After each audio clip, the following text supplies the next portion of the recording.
All right, we'll go ahead and call this work session to order. Our first item of business is request to rezone 309 Morrison Springs Road from R1 residential to C2 commercial, ordinance number 24-1259.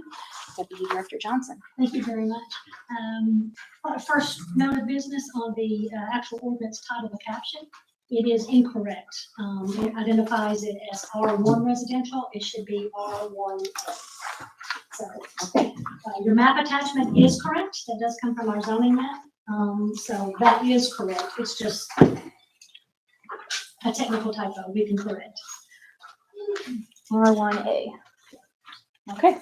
The applicant is actually the owners of M&J liquor store here in town, but we do have a letter signed from the property owner and Ms. Elaine Harris, who did approve for the rezoning request to be submitted. They do have that property under contract, so that's one of the contractual conditions for that process to move forward. The use is appropriate for C2, where they plan on locating is adjacent to the Hardee's on Morrison Springs. For you didn't see the yellow sign that told you a public meeting was happening. Mm-hmm. That's where it is. It is posted. Letters have gone out to the property owner, so we're following our due diligence and our protocols.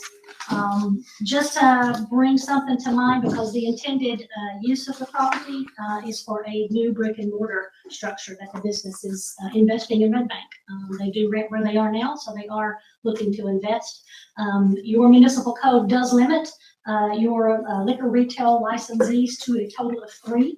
This is one of those 3. So if everything moves forward as they are requesting, at some point in time, that application would be relocated to a new address under those current owners.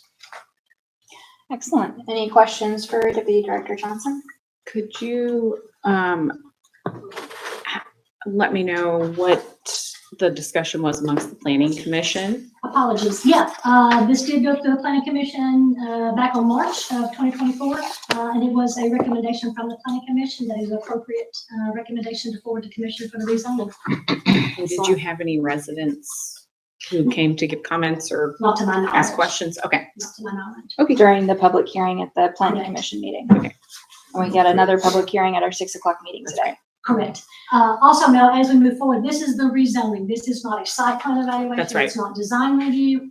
A whole lot of other steps that the Planning Commission and the internal staff will take care of before there actually is a permit that gets issued. Okay. In R1A, that is residential, single family use. What? I mean, is there anything else on the 1A that is not? Without really doing a comparison, from my understanding, it's the lot sizes that change and the square footage of the structures that you do. Right. It is still single family residential. Yeah. There is a cul-de-sac residential development adjacent to this. Mm-hmm. One of my conditions as we move forward, especially with design review, is to ensure that that buffer, they have a very wooded buffer that's already in place now, and it does adjoin. I'm not going to call it a stream. It is a wet weather conveyance that drains through there. It also has a spring on it. So their proposed ideas, we have already reviewed it with our stormwater team, through our consultant, since we've already captured the data there. So as they want to develop, then they will be in harmony with our existing stormwater system. Excellent. Yes. Any other questions for Deputy Director? Okay. In that case, I will move on to item 2, presentation of budget workshop certificates. I'll turn it over to our city manager, Martin Granum. Thank you, Mayor. I'm going to rearrange slightly here for a little bit of production assistance. And Mayor, I kind of like that better. That's been suggested to me that Yeah. the audience can hear it better that way. okay. I know she's there. At the end of this little pitch, I will ask you to come down and present, Mayor, so if you'll be ready for that. This year, we encouraged participation in the 4 scheduled budget workshops by offering a budget workshop certificate to those who attended the 4 scheduled budget workshop meetings. We had 4 members of our community participate in all 4 workshops, and it's my pleasure to invite them to the podium. And if they'll actually come right in front of me here and face that way, it is Davis Gedron, Clifford McCabe, Michael McCain, and Kay Hagedon. If the four of you would please come up, and Mayor, if you'll come down.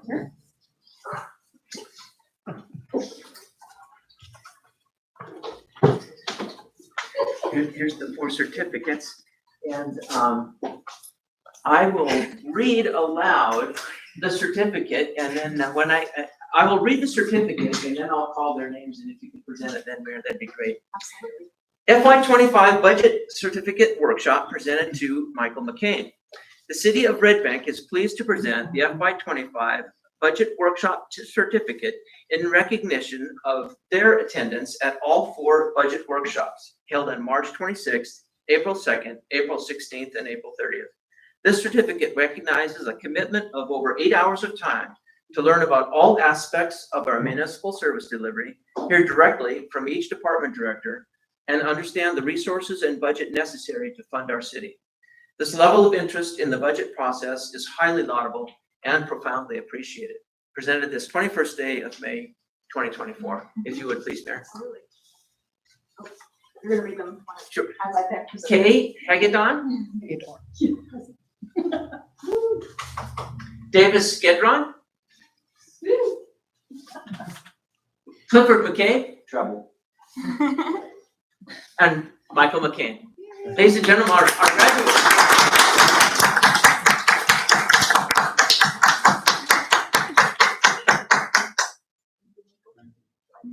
Thank you, Mayor. And thank you all for it. It's a significant commitment of time, and it is truly appreciated. Mayor and Commissioner, I will add that while we had four that participated in all four, there was way more attendance at each of the workshops, and so it was healthy participation. That's a record attendance for our workshops. Yeah. All right.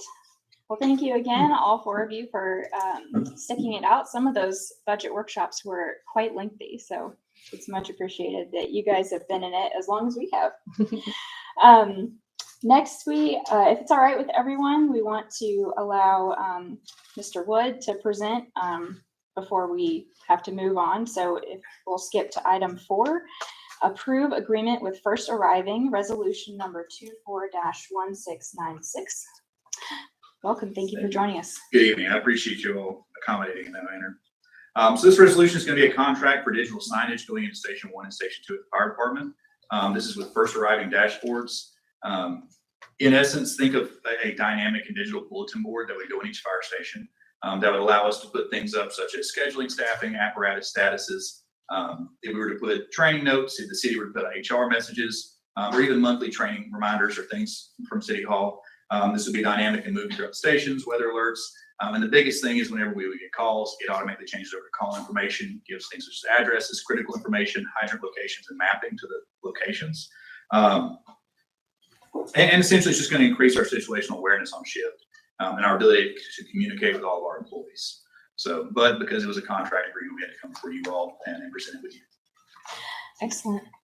Any questions for Mr. Wood? Is this something that will be set up at both Yes, ma'am. fire stations, I assume? Okay. 1 and 2. And we put some boards up and tried some alternatives. And so far, none of them really met our needs. So this is kind of this is also what Chattanooga Fire Department uses. So it's also kind of getting on board with our near peers and what they're using in their stations.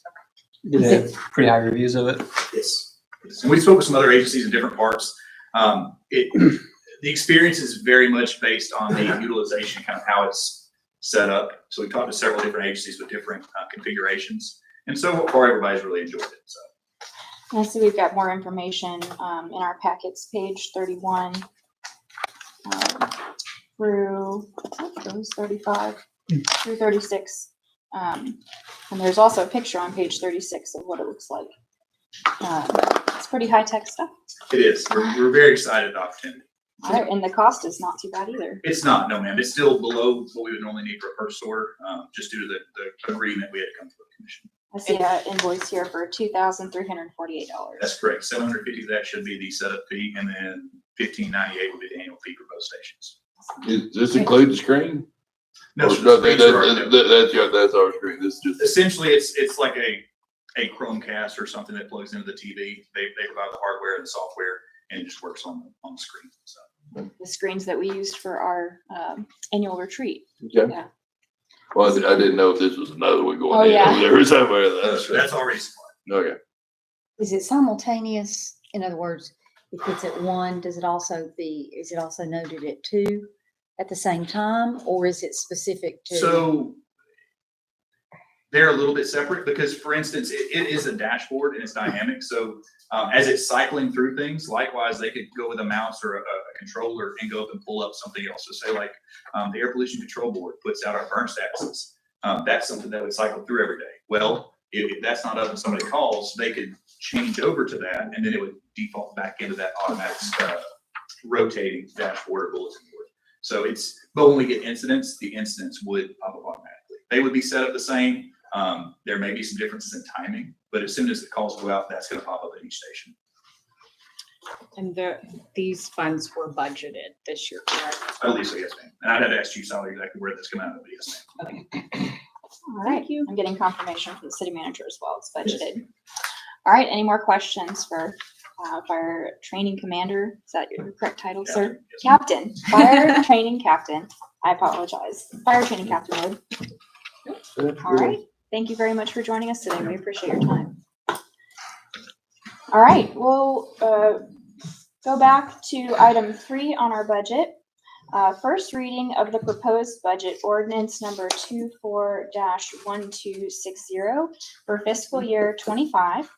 And I'll welcome City Manager Granum. Thank you, Mayor. Thank you. Sorry for a little skip of the beat there. Oh, there you go. That's it, Tracy. Thank you, ma'am. Good evening, Mayor and Commissioners. Good evening. So we're gonna follow this handout. Just making sure. Yep. I wanna be on the right book.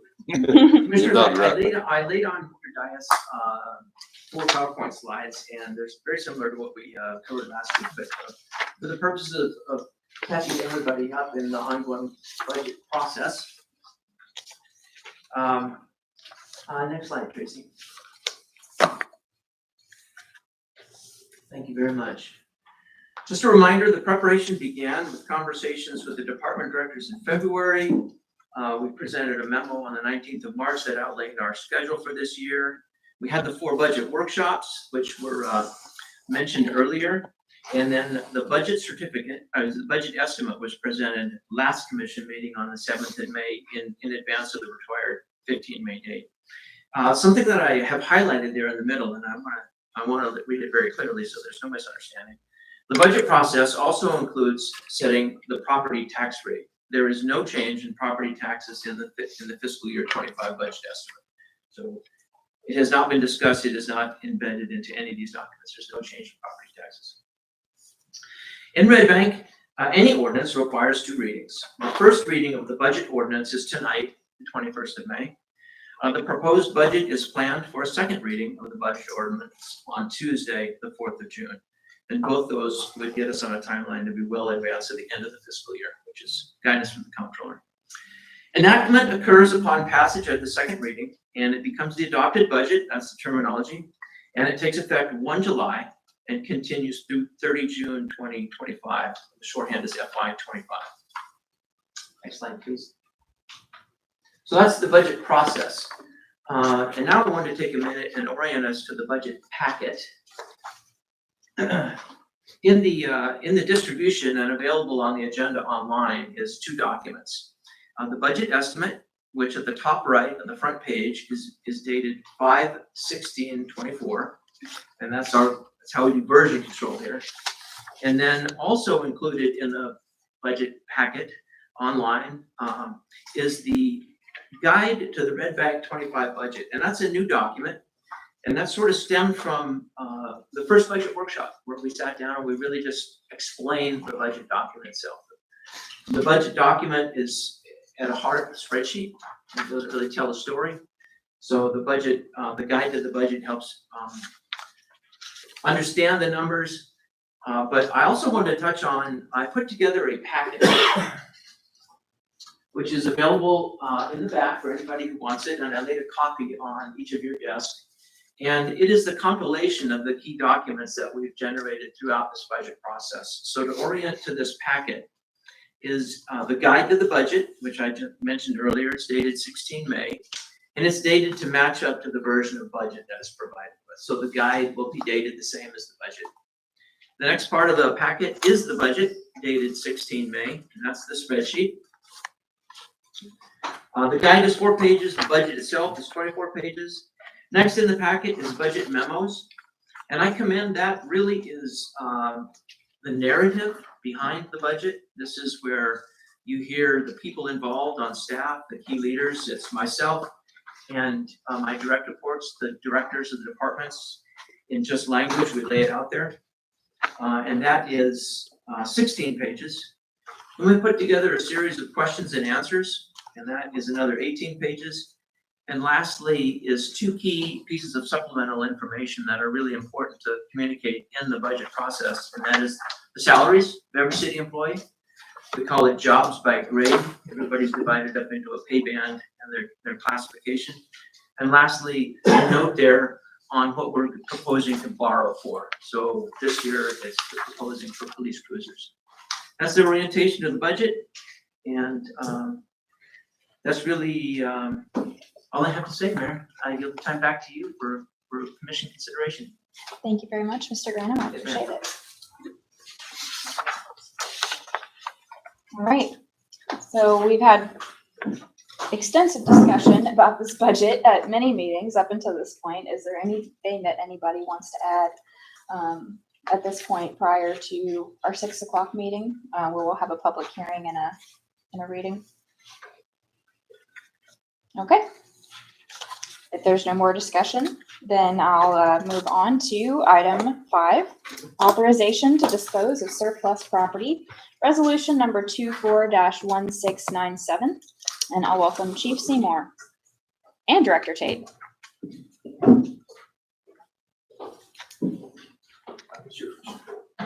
You have both of those. So this is kind of I don't want to say a routine matter, but the resolution is a standard document that we use to get rid of our surplus property, right? So we, throughout years or whatnot, we have equipment or vehicles that becomes unusable, whether it's by maintenance or we have like several seized vehicles like the police department and all. So this is just a document saying that we can get rid of it through one of our online or one of our consultants or the Vendors. Compass auction Vendors. going to be auctions. used. Thank you. Yeah, public auction.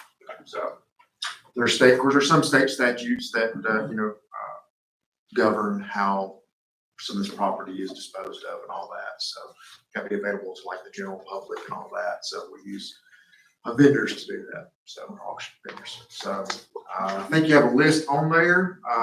Most of ours is just from the police department side. Most of it is vehicles. Some of them were actually used in service, or some of them were as a result of some seizures. We actually had some that were unclaimed that we've had for investigations or whatnot. And others don't want them, we can't find others.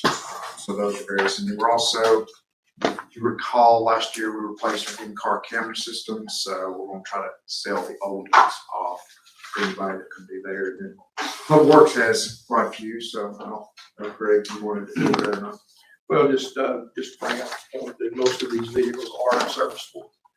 They're beyond repair, and they're not, it's not feasible to keep them around anymore.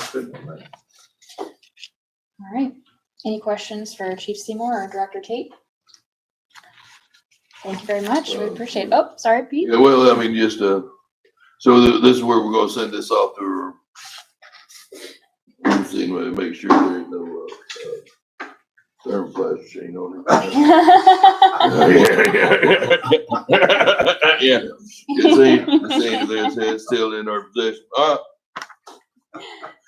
This was Chief, I think you mentioned this like in another meeting, but just for clarification, like the unclaimed vehicles, I assume is there some kind of waiting period that's legally required, or is it just? Well, all that's been done, right? Okay. It's been, part of that's being done by the vendors that Okay. have to prove attempts to locate the owner Okay. and document that. And then it's basically falls into a mechanic's lien type of title where there has to be public notice, like printed or something like to that effect, Gotcha. a newspaper and all that. So, Okay. so they're doing that. That's actually currently in the process of that, but we've had them for years, Okay. for several years, so.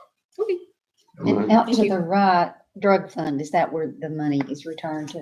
That's correct. It goes to the drug fund. Right, and like on that top section, police department, if there's no designation, then it would go into the general fund. But if there is a designation, it has to go into that specific fund. Same with mine. It lists the funds that those vehicles came from and funds were returned back to. That New Holland, that 2013, that one of the just a problem child, shall we say, from the beginning. The 13, that's a pretty big piece of equipment for heavy We equipment. have probably spent over $75,000 on that piece of equipment. And the last thing that. We want happened for to- It's no longer in my hands. Oh, yeah. Okay, log on at Compass Auctions and make a Yeah, bid. yeah. All right. All right, thank you, Chief and Director. Next is item 6, approve FY 24 audit contract with Johnson, Murphy and Wright, resolution 24-1698, and I'll turn that over to our city recorder, Ms. Perry. Typical standard contract we do every year with them. We actually started this process back in February before John retired. So it takes us a little while to approve these. It's for a total of $44,750. The audit itself is $41,000. Municipal chart of accounts cross losses, that's something in addition that they do for us, it's $37.50. And does this include the single audit for ARPA or is that separate? I'm sorry, yes, it is the 51,350, I'm sorry, I had the rest of the resolution, 51,350, including the single audit. Okay, perfect. Any questions for Ms. Perry? All right, if not, we'll move on to item 7. Approve contract with Bolt Builders LLC in the amount of $155,962 for community center bathroom. Resolution number 24-1699. Director Tate. Thank you, Mayor. This resolution was a budgeted item to put in a restroom at the community center playground. We have been collecting pricing for several months, and we included it in this year's budget, and it is actually part of the loan agreement, offset by $24,000 of the Red Bank Soddy Daisy Charitable Foundation funds. This will build a brick and mortar restroom at the facility, and we're going to install it in ways that we can build around it to enhance that whole area in future development. So there's already restrooms inside the community center, but these will be publicly accessible restrooms when the community center is closed and locked. Yes, ma'am. It's just the way I was reading it, maybe I misread it, so I'm just for clarification, it says a unisex bathroom. Is it just one It's just stall, like one, whatever? Yes, One it unit? will be one. The Okay, price to build male and female or multiple is significantly higher. But what we did in this one, in the design, we incorporated it as a large restroom that will have adult and child changing stations inside and all the ADA accessibility. okay, Okay. great. Go big or go home. That's right. I'm excited to hear that it's accessible too. Thank All you. right, any other questions for Director Tate? All right, if not, then he has got our next item as well. Approved contract with Patriot Concrete in the amount of $62,496.70 for sidewalks at Stringers Ridge Connector Trail, resolution 24-1700. This is, just as it says, it's to connect the White Oak Park to the Stringers Ridge Connector Trail. Put a pedestrian safe, access down to the trail with a pedestrian safe crossing. You'll have stamped concrete on both sides. It will give a rumble effect to help slow traffic down. Not included in this price is pedestrian signalization. We're going to do that separate. That would increase the price probably $25,000 to $30,000. Where Public Works, we can buy the equipment, do it ourselves, probably for possibly less than 10. So we're going to look at doing that in next year's budget. But this is to get the sidewalk constructed out and the connection across with the connector trail. So the future signalization, would those be like flashing lights that we have at the Yes, ma'am. current pedestrian island Yes, type of thing? Probably something a little bit more significant than those, but it'll be similar, solar powered, pedestrian activated. But this one will be sidewalk, ramp, and thermoplastic crosswalk stripes? Yes, yes. Across Midvale Avenue. Right. All right, any questions for Director Tate? Okay, all ADA accessible? ADA accessible. Perfect. Next item of business, authorize an expenditure to EPB for lighting maintenance, resolution 24-1701. Director Tate. If you look in the back of your packet, there's a couple of pictures there of the exit ramp from 27 on the Dayton Boulevard and 27 to Signal Mountain Road. The very tall, high lights that are on those exit ramps were put in by TDOT when they widened that stretch of Highway 27. But because they're in the Red Bank jurisdiction, they're our responsibility to maintain. And I've done so since my time here at Red Bank several occasions. You know, I've spent $1,200, $1,500 here and there. But EPB's commitment to changing everything out to LED has upped that price tag. I personally was coming through there probably back in October and noticed that several of the lights were out. So I had Ricky Reeves contact our person that we deal with at EPB, and he said he would get them fixed. Well, they changed them over to LED. There were some electrical upgrades that had to be made, as well as just some tarnish, I'll say, you know, from environmental conditions and stuff that had to be repaired. And the total bill came in at $29,000.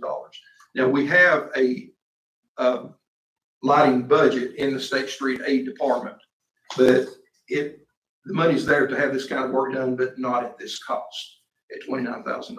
So that's why it's being brought to the commission to have this done. It's a safety factor when those lights are out that corridor there. It's very dark at night. So this is not the daisy chains going down through there. This is just the very high mast pole. Very high, right. Yeah, the ones that I've got circled in that map are the ones that they worked on. And, they replaced them all with LEDs. Hopefully we'll have no trouble out of it for years to come. They replaced all of them? Yes. All right. Well, there may be one that they didn't work on. They worked on the ones that were out. When I came through there, that was just about every one of them. Okay. So if they's on the pole, all of those lights got changed out? Yes. Maybe a little beautification, at least at nighttime. Yeah. All I'd right, get rid of those They daisy did, chains I will going say, through they did have there. to come back and put some shields on the ones on the Dayton Boulevard exit because of the house that's on the Ashmore Avenue. They were so bright. He took a picture at night and it was like he had floodlights. So they put some shields on them to redirect the light away from his house, and it worked. It was very effective. oh, But those are some very bright lights. poor fellow. That's right. Yeah, Is it typical that it would take them this long to bill us? Well, he contacted me back in January, but they didn't finish the work till like December. They had to wait for parts to come in. And he called me at the end of January and told me they had finished the work and asked me where I wanted the bill sent to. And I said, how much is it? And he said, 29,000 something. And I'm like, oh. And I told him, I said, I wish you had called me before you just went and spent that much money. And I told him there was a process that I had to go through.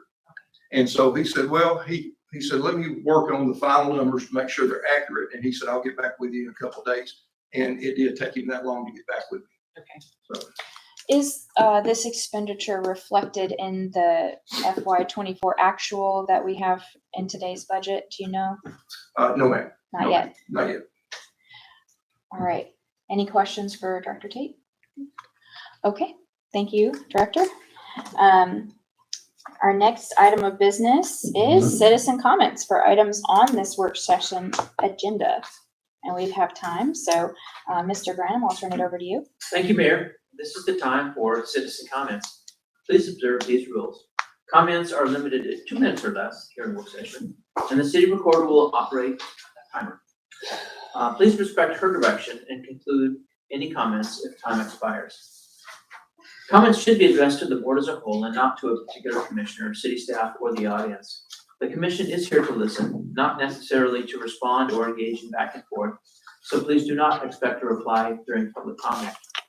More citizen comment time is available at the end of our regular session following this work session. At this time, citizens are invited to the podium to comment Please begin by stating your name and address.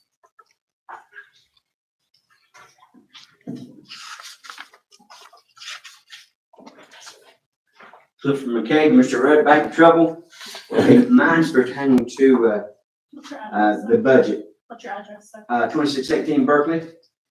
I know in your packet, we've got FY 2023 actual and of course FY 2024 estimated. At what point will we be told the total budget spent for 2024? The first meeting of the commission in June or July, is that when it'll be out? Because then we got actual and then we got to estimate it on what the total budget was. You know, in plain form, I'm not talking about breakdown of every department or anything, but total budget spent for the year. I asked for that. Thank you, Mr. McCabe. I will simply respond that the budget does not conclude, the current FY24 budget does not conclude until June 30th. That's accurate. However, I can't answer yet when the FY24 actual will be compiled and ready for presentation, but we will have that number. Well, really, it's not done until we get the audit. That's right. I mean, Yeah. it really is, that's when it's really over, is when we do the audit and we have to look over that. And So this, is that Which is January? next year. Yeah, Yeah, January, yeah. February, now we'll have, December, it'll be December of December. we'll have our numbers, but we won't have theirs. If that makes sense. the official numbers. Any other comments from the residents present? Hi, AC Langita, 357 Kenwood Drive. First of all, this packet is amazing. I love that it has like chapter breaks. Top notch. On the grade, like the salary grade page, it still lists the city manager at 110. I know there was talk about raising him to a market rate, and I just wanted to see if that was put on the back burner or what the status was on that. And then the second point, there was also discussion about like trial library card stuff and that going into the community development fund. And I was just wondering if that's been budgeted for the 2025 year, I guess. So yeah, would love to see where everything's at. Thank you. Thank you. Thank you, Ace. Any other comments from any residents present? All right, if there are no more comments, any other business to discuss from the commission? If not, then we'll go ahead and adjourn and we'll reconvene at 6 o'clock for our regular meeting. Thank you, everyone. Good time to go get that pizza after all. 24 minutes. Can eat old pizza in 24 I minutes. can eat it on the dime. I can eat it that fast, but who's gonna make it that fast? Yeah. Crust is.